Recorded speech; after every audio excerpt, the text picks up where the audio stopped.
오늘 우리 교회가 창립한 지 만 4주년 되는 날입니다.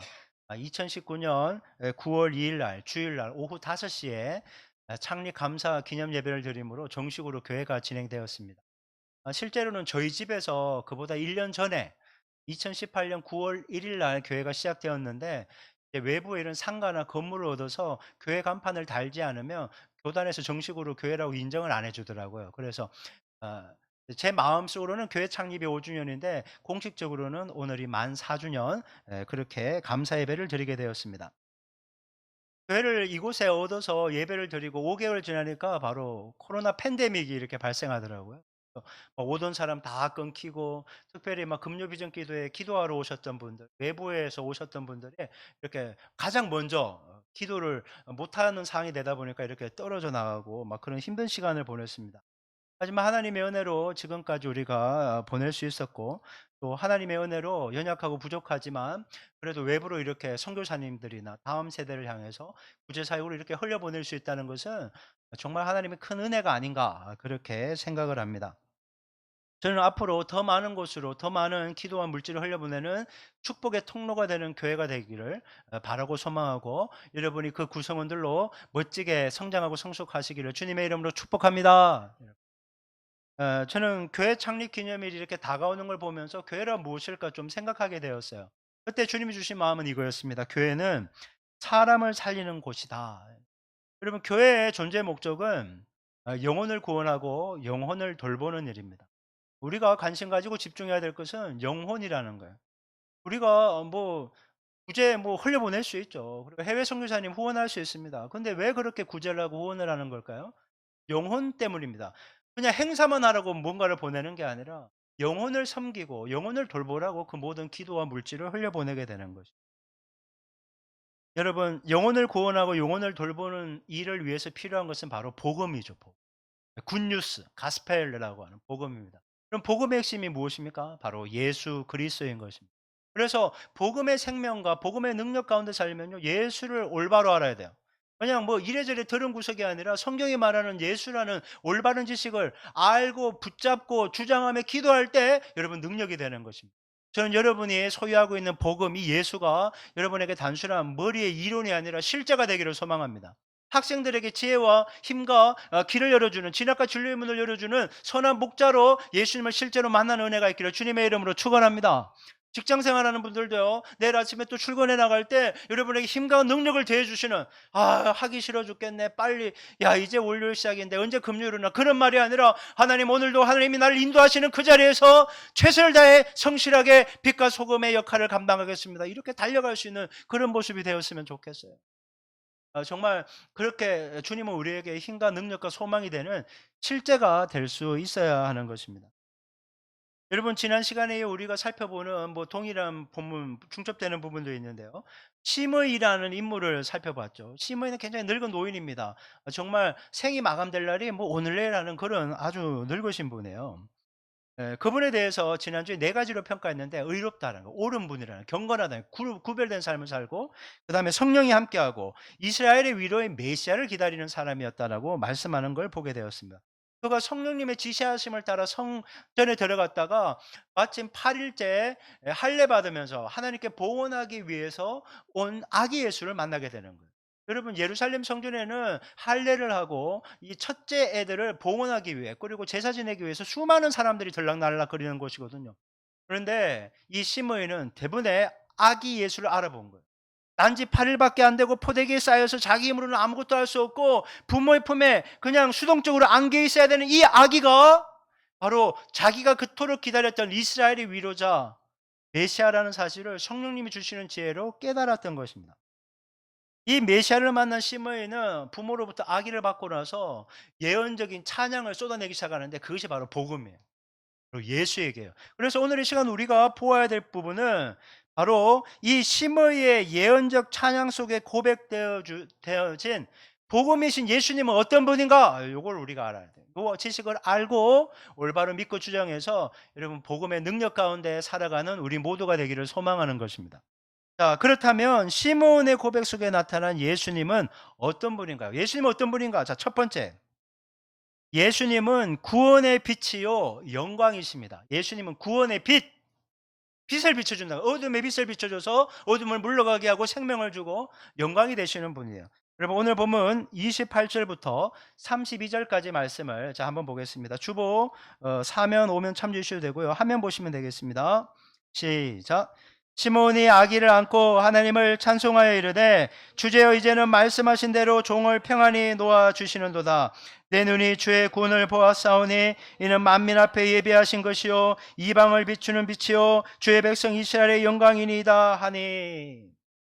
시몬이 아기를 안고 찬송합니다. 이렇게 고백합니다. 주님, 내 눈이 주님의 구원을 보았습니다. 누가 봐도 육의 눈으로 보면 아기예요. 아기. 8일 된 아기. 얼마나 갓난아기예요. 그런데 내 눈이 주의 구원을 보았습니다. 이거는 모든 백성 앞에 마련된 것입니다. 이렇게 얘기해요. 여러분 굉장히 중요한 단어가 하나 있어요. 모든 백성이라는. 유대인들은 12지파잖아요. 그렇죠? 야곱의 12아들, 12지파만 구원받는다고 생각했어요. 비유대인, 즉 이방인들은 아무도 구원받지 못하고 모두 지옥에 떨어진다고 그들은 믿어왔습니다. 하지만 유대인인 시몬은 유대인이거든요. 이가 고백을 합니다. 만민, 즉 유대인뿐만 아니라 비유대인인 이방인에게도 구원이 예비되어 있는데 그 구원자이신 분이 바로 이 메시아 아기 예수다. 이렇게 고백하고 있는 겁니다. 여러분 예수님은 인종과 상관없이 유대인이든 비유대인이든 모든 사람이 구원받기를 원하시기 때문에 이 땅에 오신 분이에요. 여러분 모든 민족이 예수 믿고 구원받는 것이 하나님의 뜻입니다. 하나님의 뜻. 이스라엘뿐만이 아니라 이 한민족에 있는 우리 모두가 구원받는 거예요. 우리 가족 구성원 중에 예수 안 믿는 바로 우리의 부모님, 배우자, 자녀들, 형제들, 직장에 있는 그 함께하는 일하는 사람들, 학교에 가도 또 믿지 않는 사람 많이 있는데 그들 모두가 예수 믿고 구원받는 것이 하나님께서 원하시는 뜻이다라고 성경은 말씀하는 거예요. 여러분 마태복음 1장 21절은 이렇게 말씀합니다. 한번 읽어볼까요? 자 시작. 아들을 낳으리니 이름을 예수라 하라. 이는 그가 자기 백성을 그들의 죄에서 구원할 자이심이라 하니라. 예수라는 이름의 뜻이 나옵니다. 자기 백성을 그들의 죄에서 구원할 자. 그러면 질문을 하게 돼요. 자기 백성을 구원하기 위해 왔다는데 자기 백성은 누구신가? 이 질문을 하게 되는 거예요. 유대인이든 이방인이든 예수님을 구주와 주님으로 믿고 영접한 사람은 누구나 주님의 백성입니다. 여러분 제가 질문 하나 할게요. 여러분 예수님을 구주와 주님으로 믿고 영접하셨습니까? 그렇다면 여러분은 주님의 백성인 거예요. 그러니까 주님의 백성인 여기 있는 우리를 위해서 예수님이 이 땅에 오신 것이에요. 주님이 그 누구도 아닌 여러분을 위해 오신 거예요. 저를 위해서 오신 거예요. 너무 감사하지 않습니까? 나를 위해 온 거예요. 내 자녀를 위해 온 거예요. 내 식구를 위해 온 거예요. 나와 함께하는 그 수많은 사람들을 위해서 자기 백성 삼으려고 예수님은 이 땅에 오신 것입니다. 여러분 우리나라는 예수님과 상관없는 민족이었어요. 우상숭배의 나라였죠. 예수님이 오신 이스라엘과 한국과의 그림을 한번 보여주실래요? 자 이게 지구의 평균 반지름이 6,371km인데요. 그거보다 훨씬 먼 거리예요. 한국부터 이스라엘 땅까지 평균 8,279km랍니다. 비행기의 일반 항공기의 평균 비행 시간이 시간당 900km로 날아간대요. 이제 빼주셔도 돼요. 저렇게 날아가면요 9시간 12분이 걸린다고 합니다. 이게 도보로 제가 한번 계산해 봐서 하루에 30km를 쉬지 않고 걸어가면 얼마나 걸리나 계산했더니 무려 276일이 걸립니다. 가다가 뭐 하루 좀 쉬고 좀 험한 길 있고 그러면요. 그냥 걸어서 가면 1년이 넘는 거래요. 이만큼 먼 거리입니다. 그러니까 쉽게 말해서 물리적인 거리상으로는 이스라엘에 있는 예수의 복음이 한국 땅까지 전해지기는 불가능하다는 거예요. 이거 너무 어렵다는 거예요. 근데 예수님께서 우리를 당신 백성 삼으시려고 하니까 이 거리가 상관이 없더라는 거예요. 이 복음이 온다는 겁니다. 우리나라까지 왔을 뿐만 아니라 여러분 만약에 복음이 100년 전에 이 땅에 와서 그때 그냥 끝났다면 우리는 죽는 거예요. 복음이 전수되지가 않으니까. 근데 우리를 살리시려고 그 복음이 시간과 모든 공간과 세대를 뛰어넘어 우리에게까지 흘러온 것이에요. 저는요 바라기는 여기 있는 우리 어른들의 자녀까지 신앙이 전수되기를 바랍니다. 아멘. 자녀에게 신앙이 전수돼야 되죠. 자녀에게 좋은 학교 갈 수 있고 뒷바라지하고 결혼해서 집안 채줬으니까 내 할 일 거 그렇게 하면 안 되는 거예요. 애기 손주들 갖다 줬다고 애기들 뒷바라지 좀 학교 들어가기까지 바래주는 거 그건 물론 중요합니다. 하지만 그보다 더 중요한 건 신앙이 전수돼야 되는 거예요. 해외로 복음을 전파하긴 했지만 전수를 하지 않아서 그냥 다음 세대가 전멸을 해버렸잖아요. 하나님 우리의 다음 세대들이 살아나는 은혜가 있게 하여 주옵소서. 여러분 자녀들을 위해서 맨날 진학과 진로를 위해서도 기도해야 되지만 좋은 만남이 있도록 기도해야 되지만 영혼 구원을 위해 꼭 기도할 수 있게 바랍니다. 주님이 선한 목자가 되어 주셔야 우리의 자녀를 생이 끝날 때까지 좋은 길로 인도해 주실 거 아닙니까? 신앙 전수 될지어다. 여러분 신앙은 전수 받아야 되는 여러분 32절 말씀해 보면요. 빛이신 예수님이 이방 땅에 비춰 주셨다는 거예요. 이방 땅 한국에 빛을 비춰 주신 거예요. 여러분 한국에 최초로 복음이 전해진 때가 언제인지는 역사적으로 정확하게 알 수가 없어요. 왜냐하면 그만큼 공식적으로 기록되기 이전부터 복음이 한국 땅에 침투해 들어오고 있었기 때문에 그런 것입니다. 우리 개신교에서는 1864년에 미국 상선 제너럴 셔먼호, 사진 하나 있습니다. 한번 보여주세요. 자, 네, 이겁니다. 제너럴 셔먼호를 타고 와서 대동강에서 순교당한 로버트 토마스, 이분이에요. 로마 토마스 선교사가 한국에 처음으로 복음을 전해 주었다 이렇게 말하고 있습니다. 이 제너럴 셔먼호는 대동강 하류 부근에 위치한 만경대 근처의 작은 섬 두루도라는 곳에 처음에 닻을 내렸고요. 그 속에서 이 토마스 선교사님이 내려서 100권의 성경책을 이렇게 배포를 하게 됩니다. 사람들에게 나눠주려고 왔으니까. 이제 평양 도성에서는 이 평양으로 들어오는 대동강 하류에 이 외국 선박이 왔다고 정박했다는 얘기를 듣고 굉장히 긴장하게 됩니다. 그래서 이 배가 셔먼호가 진입하려고 하니까 평양 그 정박을 진입을 불허하게 됩니다. 만약 진입을 시도하면 불태우겠다 이렇게 경고를 하게 되죠. 근데 셔먼호는 경고를 무시하고 이 진입을 시도하는데 배가 강의 진흙에 자초가 돼 버립니다. 그때 불타는 배를 보내서 막 배가 불이 타고 또 화살과 총포를 동원해서 승무원들을 이렇게 학살하게 되는 일이 벌어집니다. 다음 사진에 보면요. 그 이전에요. 이 사진인데요. 이 토마스 선교사는 이 배가 불타는 이게 타고 있잖아요. 이 상황에서도 이 백성들을 향해 야소, 야소, 이 야소가 예수라는 말이래요. 그 사람들이 이제 한국 조선말에 익숙하지 않으니까 이 야소, 야소를 막 외쳤다고 합니다. 그런 한 권의 성경이라도 조선 백성들의 손에 쥐어주고 싶었다는 거예요. 그래서 이 불타고 아비규환 이 상황 속에서 자기가 이제 죽을 때가 임박했다는 걸 알고는 이 불길을 뚫고 한 권의 성격을 가슴에 품고는 배에서 이렇게 뛰어내렸다고 합니다. 대동강 쑥섬에 이렇게 기어 올라왔는데 조선 수군한테 잡힌 거예요. 다음 사진 하나요. 이렇게 칼을 든 수병한테 잡혔는데 가슴에 품고 있는 성경을 내주면서 예수를 믿으라고 내밀었다는 거예요.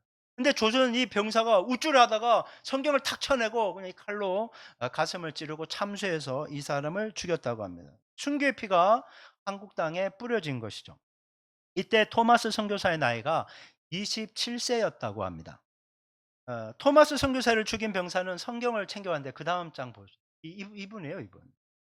성경을 찢어서 자신의 집에 벽지로 붙였대요. 좋은 종이에 뭔가 글씨가 써 있는데 이렇게 벽지로 써서 붙였는데 어느 날 벽지에 쓰여진 성경 글귀를 보다가 성령님이 그 마음을 변화시켜 준 거예요. 아, 내가 죄인이구나. 깨닫기 시작한 거예요. 회개하고 예수를 믿게 된 것입니다. 여러분, 하나님이 한 영혼, 이 영혼을 구원하기 위해서 순교의 피를 흘리게 했어요. 성경이 주어지게 했어요. 어디 처박아 놓은 게 아니라 벽지로 보이게 하고 어느 날 눈길이 그 말씀에 가게 했고 그 영혼이 그 말씀을 보고 살아나게 한 거예요. 여러분, 이방의 땅 생명은 어둠의 영혼에게 이렇게 빛이 비추어진 것입니다. 한 사람의 영혼이 구원받기 위해서 하나님이 이러한 과정을 모두 행하신 것이라는 거예요. 이제 빼셔도 돼요. 토마스 선교사의 죽음은 유럽과 미국 교회들에게 한국에 대한 관심을 가지게 했어요. 그래서 본격적으로 이제 기독교 선교 활동이 이 한국 땅, 조선 땅에 시작되게 된 것입니다. 여러분, 죄의 어둠 아래 살던 이방 땅 한국에 복음의 빛이 본격적으로 시작했는데 이 세국 정책에 의해서 복음을 직접적으로 전할 수가 없었거든요. 그러니까 다 간접적으로 전한 겁니다. 그러다 보니까 선교 자유가 보장되지 않으니까 모두 들어와서 한 일이 학교 세운 거, 병원 세운 거, 그렇게 영향력을 미치면서 예수의 복음에 대해서 전파를 하게 된 것입니다. 근데 주목할 사실이 이겁니다. 조선의 선교사들이 들어오기 전에 벌써 중국 쪽에서 한국말로 조선말로 성경이 다 번역이 되었다는 거예요. 발행도 되었고 그리고 또 그것이 이 조선 땅에 들어와서 사람들이 읽고 있었다는 거예요. 그리고 읽으면서 예수를 믿어야 되겠다는 마음을 하고 구도자까지 생겼다는 거예요. 그래서 선교사들이나 이 사역자들이 들어오기 이전부터 한국 땅에는 벌써 성경이 있어요. 자국어 성경이 있었고 예수를 믿는 사람이 있었다는 거예요. 여러분 이런 케이스가 선교적으로 없었다는 겁니다. 여러분 이것이 얼마나 큰 은혜입니까? 복음이 들어오기 전에 성경이 먼저 들어왔고 예수를 믿는 사람이 있었다는 거예요. 여러분 얼마나 기적 같은 일입니까? 한국이 하나님께 특별한 은혜를 받은 민족이라는 것이죠. 여러분 요한복음 12장 46절은 이렇게 말씀합니다. 자, 읽어볼게요. 시작. 나는 빛으로 세상에 왔나니 물은 나를 믿는 자로 어둠에 거하지 않게 하려 함이로다. 여러분 우리는 뭐 지금 이렇게 밝은 곳에 살고 있지만 영적으로는 어둠에 악한 마귀의 그 세력 앞에 이렇게 눌려 살고 있잖아요. 우리의 힘과 의지와 노력으로는 그 어둠에 사단의 세력의 눌림으로는 절대로 벗어날 수가 없거든요. 그런데 예수 생명의 빛이 비춰주는 거예요. 여러분 이 어두운 곳에 스위치만 크면 어둠이 순식간에 달아나듯이 예수 생명의 빛이 어둠에 비치니까 악한 마귀와 어둠의 세력이 다 떠나가게 되는 것이, 죄에 눌려있던 영혼이 죄에서 자유케 되는 것입니다. 그런 은혜가 이 이방 땅 한국에 임하여 주신 것이고 그 은혜가 지금 우리에게까지 임해서 우리가 빛 가운데 더 이상 어둠 가운데 살지 않는 은혜를 누리고 있는 것입니다. 여러분 우리는 주님께 너무나 큰 은혜를 받은 것입니다. 다시 말씀드리지만 예수 믿고 구원받고 예배할 수 있다는 것은 너무나 큰 은혜 받은 줄 믿으시기 바랍니다. 여러분 너무나 소중한 거예요. 그러면 이거 나만 누리면 안 되잖아요. 아직 내 주변에 믿지 않는 많은 사람들이 있어요. 교회를 다닌다고 해도 습관적으로 형식적으로 다니는 사람이 있어요. 예수님을 인격적으로 만나지 못한 사람이 너무나 많다고요. 주여, 아직까지 예수를 못 만난 사람, 예수를 안 믿는 사람들에게도 생명의 빛이 비춰지게 하여 주시옵소서. 여러분 빛은 계속 비춰져야 되는 거예요. 어둠을 몰아내야 되는 거예요. 그래서 여러분 항상 생명의 빛이 내게 비춰져서 구원받은 은혜에 감사하시면서 내 주변에 믿지 않는 영혼들의 때를 위해서 함께 그들의 영혼도 생명의 빛을 비춤받아서 구원받는 은혜가 있게 해달라고 기도하는 축복의 통로 되시기를 주님의 이름으로 축원합니다. 자, 그렇다면 시므온의 고백 속에 나타난 예수님은 어떤 분일까요? 첫 번째 예수님은 빛이라고 했잖아요. 둘째 예수님은 사람을 패하거나 흥하게 하시는 분입니다. 패하거나 흥하게 하시는 분이에요. 오늘 보면 34절 말씀을 보겠습니다. 34절 시작. 시므온이 그들에게 축복하고 그의 어머니 마리아에게 말하여 이르되 보라, 이는 이스라엘 중 많은 사람을 패하거나 흥하게 하며 비방을 받는 표적이 되기 위하여 세움을 받았고, 시몬은 예수님이 많은 사람을 패하거나 흥하게 할 것이다 이렇게 말씀하고 있습니다. 이 패한다는 단어는요, 모래 위에 지은 집이 무너지는 것과 같을 때 쓰는 단어예요. 사악한 자들이 심판받을 때 이 말씀을 드리는 거예요. 모래 위에 집을 지어 무너지거나 악한 자들이 심판받을 때 이 패한다라는 말을 쓰고요. 반면에 흥한다는 말은 예수님이 부활을 하실 때 쓰는 말하고 동일해요. 비천한 자, 억눌린 자들이 그 고통에서 벗어나 구원받는다고 할 때 흥한다라는 것입니다. 그러니까 이 말이 무엇인가 하면 예수 믿지 않으면 심판받고 패하는 인생이 되고 예수 믿으면 구원받고 흥하는 인생이 된다 이렇게 얘기하는 거예요. 그러니까 예수 때문에 예수 안 믿으면 패하고 예수 믿으면 흥하고 이것을 주님이 정하신 것이 복음이다 이렇게 얘기하는 겁니다. 이사야 28장 16절 말씀을 한번 볼게요. 자, 시작. 그러므로 주 여호와께서 이같이 이르시되 보라, 내가 한 돌을 시온에 두어 기초를 삼았노니 곧 시험한 돌이요 귀하고 견고한 기초돌이라 그것을 믿는 이는 다급하게 되지 아니하리로다. 이사야 선지자는 하나님이 메시아를 한 돌을 두었다라는 거예요. 정확하게 얘기하면 산돌이죠. 그 메가시티에 어떤 산돌 무슨 있잖아요. 그게 산돌이 예수라는 뜻이에요. 여러분 주님이 돌을 두셨는데 그것은 귀하고 견고한 기초돌이다라고 얘기해요. 그래서 귀하고 견고한 기초돌인 예수를 믿고 의지하는 자는 놀라 당하지 않고 불안하지 않게 된다 이렇게 얘기합니다. 여러분 이게 무슨 말인가 하면 사람은 조급해하다가 낭패를 보는 경우가 되게 많잖아요. 빨리빨리 서둘러야지, 빨리 해야 돼. 그러다가 못 기다리다가 그냥 자기가 뭔가 일을 저질렀다가 실패하는 일이 너무 많잖아요. 그런데 내가 주님을 의지하면 참고 인내할 수가 있어요. 왜? 주님이 다 알고 계시고 나를 좋은 길로 인도하시니까. 그러니까 참고 인내하다 보니까 여러분 결국에는 담대함을 가지고 흥하게 되는 은혜를 경험하게 된다 이 말씀이에요. 여러분 누가복음 20장 17절 18절은 또한 이렇게 말씀하고 있어요. 계속해서 봅니다. 시작. 그들을 보시며 이르시되 그러면 기록된 바 건축자들의 버린 돌이 모퉁이의 머릿돌이 되었느니라 함이 어찌미냐. 무릇 이 돌 위에 떨어지는 자는 깨어지겠고 이 돌이 사람 위에 떨어지면 그를 가루로 만들어 흩으리라 하시니라. 건축자들이 벽 같은 걸 세울 때 매끈한 돌이 있어야 되는데 막 그냥 덩치는 크고 막 좀 거칠거칠해 보이고 그러니까 에이 못 쓰겠냐고 버린 거예요. 벽으로 쓰려니까 아름답게 하려니까 별로였는데 이게 보니까 아주 튼튼한 반석 같은 거다 보니까 기초돌 있잖아요. 이 모퉁이에 기둥을 세워주는 거에 기초가 엄청나게 큰 게 있거든요. 거기에 쓰는 아주 유용한 그런 것이 바로 예수 생명이라는 것입니다. 건물을 든든하게 받쳐주는 기초돌. 네, 여러분, 예수는 사람들이 메시아로 인정하기를 거부해서 버렸다라는 거예요. 왜? 내 인생을 좀 성공과 부와 명예를 줄 것처럼 안 보이더라니까요. 내가 원하는 대로 안 움직여 주니까 예수를 버리는 경우가 너무 많다는 거예요. 그런 인생은 무너지고 패하게 된다. 이렇게 말씀하고 있는 겁니다. 여러분, 우리가 예수님을 믿는 믿음을 인생의 기초로 하고 그 위에 인생을 쌓아가야지 그 인생이 흥하는 인생이 된다라고 반복적으로 얘기하는 거예요. 여러분, 베드로전서 2장 6절에서 8절까지 말씀도 한번 볼게요. 자, 좀 길지만 읽겠습니다. 시작. 성경에 기록되었으되 보라 내가 택한 보배로운 모퉁이돌을 시온에 두노니 그를 믿는 자는 부끄러움을 당하지 아니하리라 했으니 그러므로 믿는 너희에게는 보배이나 믿지 아니하는 자에게는 건축자들이 버린 그 돌이 모퉁이의 머릿돌이 되고 또한 부딪히는 돌과 걸려 넘어지게 하는 바위가 되었다 하였느니라. 그들이 말씀을 순종하지 아니함으로 넘어지나니 이는 그들을 이렇게 정하신 것이라. 자, 보세요. 예수님을 믿는 자가 부끄러움을 당하지 않게 하겠다라고 말씀하고 있어요. 예수님은 보배로운 모퉁이 돌로서 예수 믿는 자를 세워주고 흥하게 하니까 부끄러워지지 않는 거예요. 맨날 넘어지고 자빠지고 패하게 되면 얼마나 부끄러워요. 그런데 주님이 세워주고 흥하게 해주시니까 여러분 당당하다는 거예요. 여러분, 그런데 그런 은혜와 복을 받기 위한 조건이 하나 있어요. 성경은 명확하게 얘기합니다. 조금 전에 읽었던 본문에 보면 하나님 말씀에 순종해야 된다라고 얘기합니다. 예수를 구주와 주님으로 믿고 말씀에 순종하는 사람만이 흥하게 된다는 거예요. 세워지게 되고 부끄러움을 당하지 않는 거예요.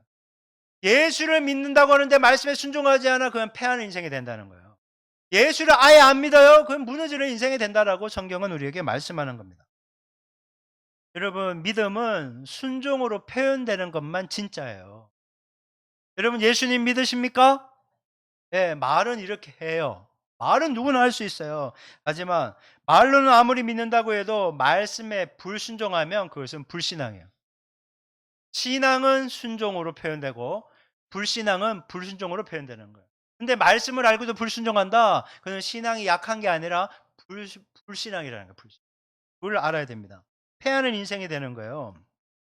하나님은 예수님을 구주와 주님으로 믿고 말씀에 순종하려고 애쓰는 그 사람의 믿음만이 진짜라고 참 찐이다라고 인정하시고 그만 복 주시는 거예요. 흥하게 하는 거예요. 그러니까 여러분, 믿음은 말로 할 수 있는 게 아니라 삶이 뒷받쳐 주는 거, 그걸 보면 하는 거예요. 교회에서는 누구나 다 찬양하고 기도하고 말씀 듣고 크리스찬 같아요. 언제 내가 진짜인지 아닌지 알 수 있는가? 집에 돌아가 보면 알아요. 하나님한테는 거룩해. 교회 와서 목사님한테는 막 되게 막 예의 바라. 그런데 막 집에 가서 엄마한테 함부로 대. 난 사춘기다 이거지. 난 벼슬이다. 나를 섬겨라. 여러분, 이건 올바르지 않은 겁니다.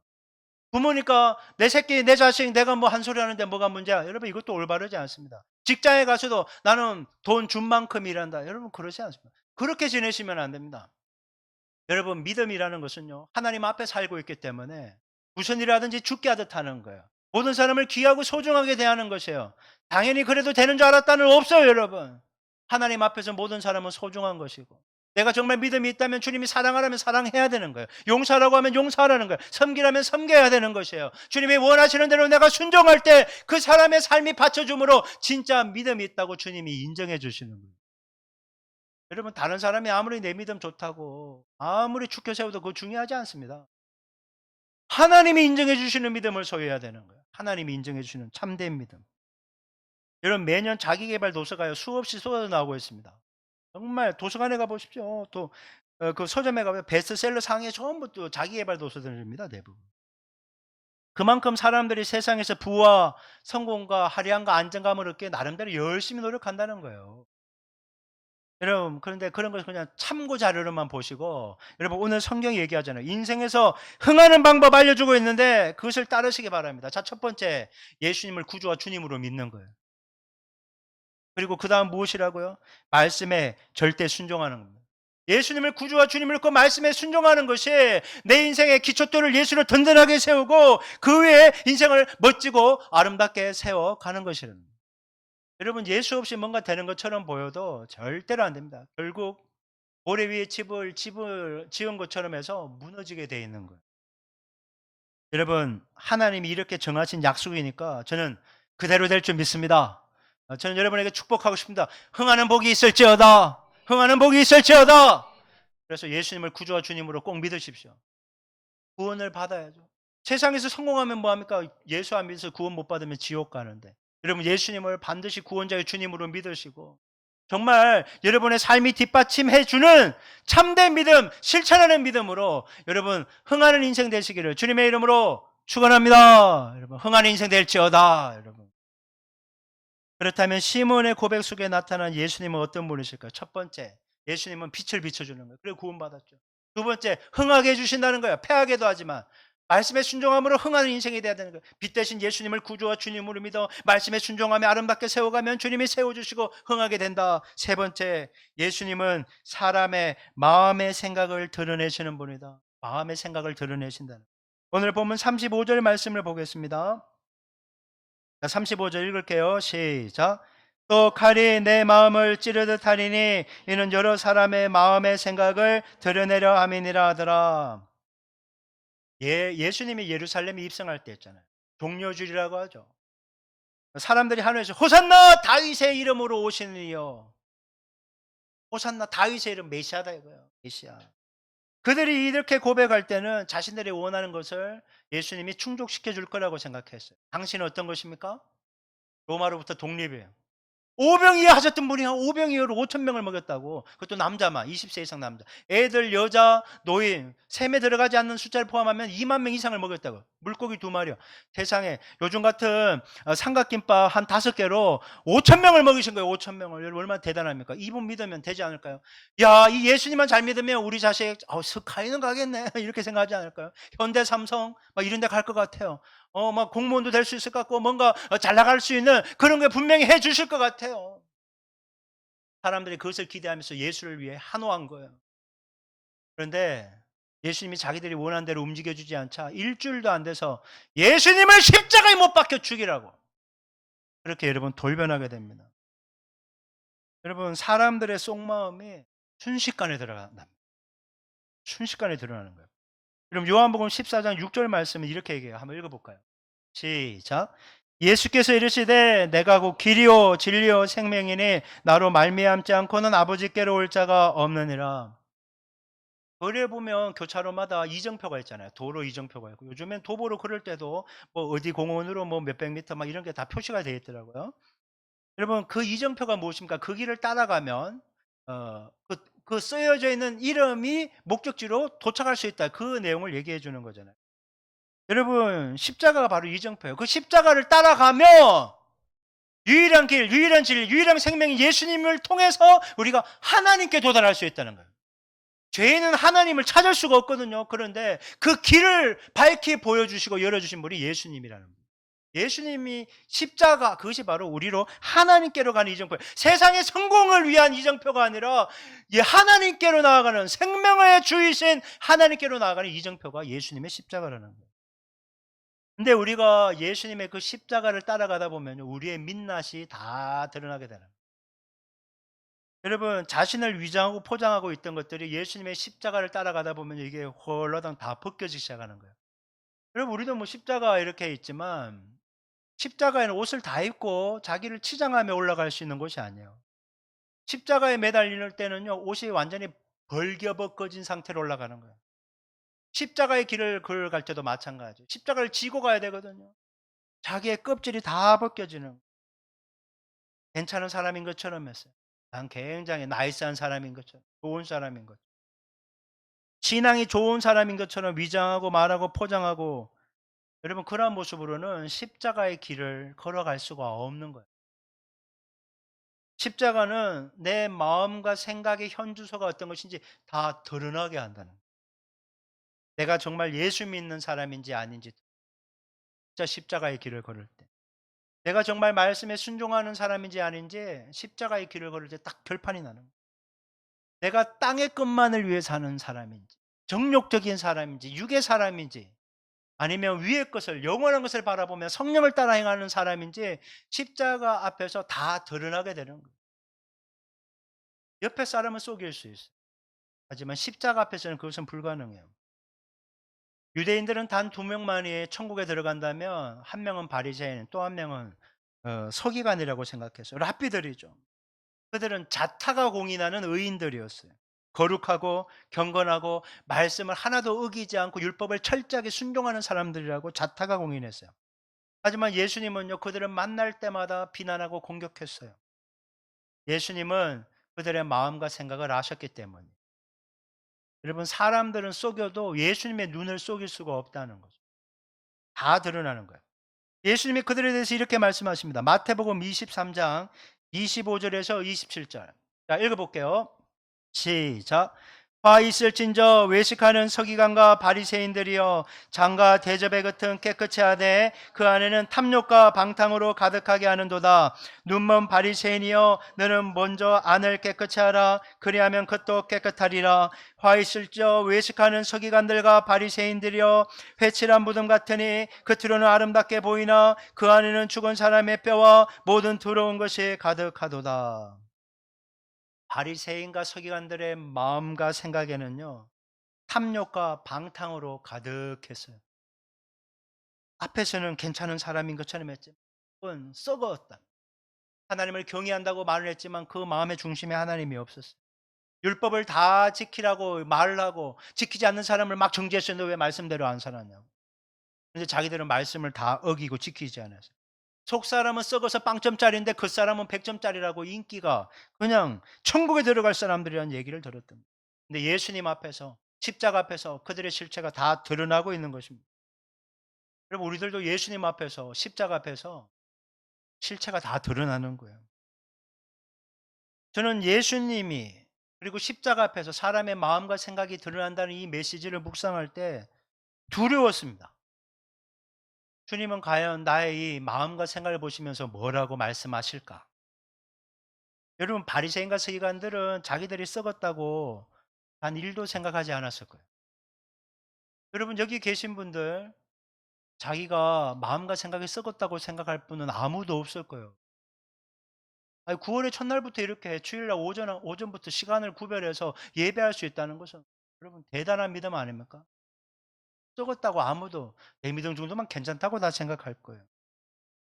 근데 예수님이 이렇게 얘기합니다.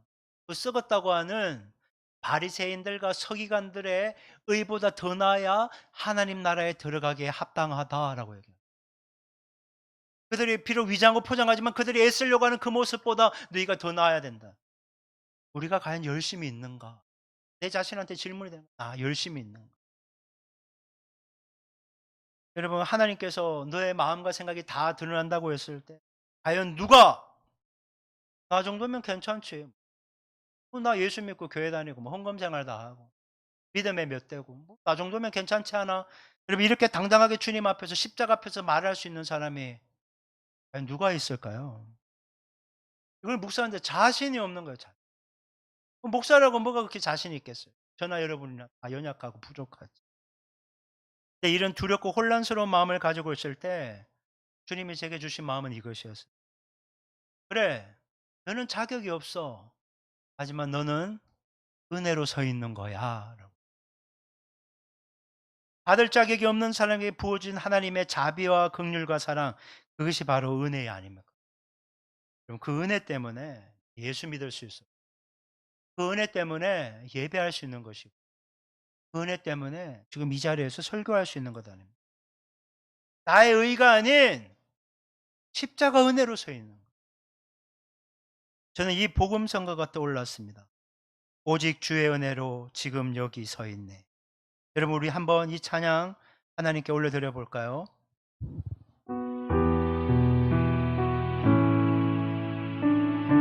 오직 주의 은혜로 오직 주의 은혜로 지금 여기 서 있네.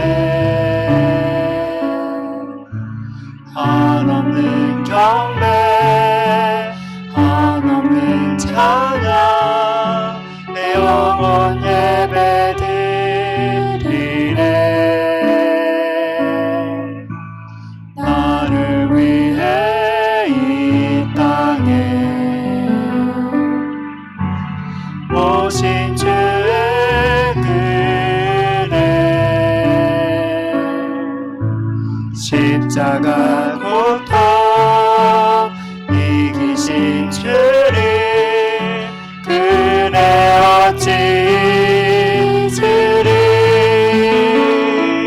주는 날 채우시네. 주는 복에 오시네. 살아가는 동안 은혜로만 살리 십자가 은혜로 주는 날 채우시네. 주는 날 채우시네. 주는 복에 오시네. 살아가는 동안 은혜로만 살리 십자가 은혜로. 여러분 신앙생활 오래 하다 보면 은혜가 당연하게 생각돼요. 예전에 그 구원받았던 감격이 무뎌져요. 하나님이 옛날에 치유의 은혜 주신 거에 대해서 회복시켜 주신 은혜에 대해서 감사함을 잊고 산다. 그때 내가 그렇게 힘들고 어렵고 답답할 때 주님이 도와주셨지. 그래서 열어주셨지. 이기게 해주셨지. 세워주셨지. 흥하게 해주셨지. 이 감사의 고백이 사라져버려요. 여러분 지금 이 자리 가운데 있는 그 자체가 은혜입니다. 예수를 구주와 주님으로 믿고 있다 고백하는 자체가 은혜입니다. 내가 말씀을 들을 수 있는 그 자리에 있다는 것이 은혜입니다. 그리고 말씀 붙잡고 기도하면 주님이 응답하신다는 그 사실이 내게 실제라는 것이 여러분 은혜입니다. 그래서 여러분 우리는 다른 어떤 은혜 구하지 말고 오직 주님만이 우리의 삶의 도움이시라고 고백하면서 주님의 얼굴만을 찾고 구하고 의지하며 살아갈 수 있어야 되겠습니다. 그래서 이렇게 기도해야 돼요. 주님 주 은혜로 날 채워 주시옵소서. 주 은혜의 빛을 내게 비춰주시고 주 은혜 때문에 흥하는 인생 되게 도와주시고 내 마음과 생각이 주님 앞에 부끄럽지 않은 진정 주님이 기뻐 받으신 아름다운 모습이 되게 하여 주옵소서. 여러분 함께 기도했으면 좋겠습니다. 하나님 은혜를 은혜로 알고 감사하는 인생 되게 도와주시옵소서. 그리고 주님의 은혜가 필요합니다. 여러분 필요들이 있을 겁니다. 치유의 은혜를 주시고 진학과 진리의 문이 열려지게 하시고 필요들이 공급되게 도와주시고 하나님 어떤 문제도 이겨나갈 수 있도록 은혜를 더하여 주옵소서. 우리 주여 한번 외치고 강구하도록 하겠습니다. 같이 기도합니다.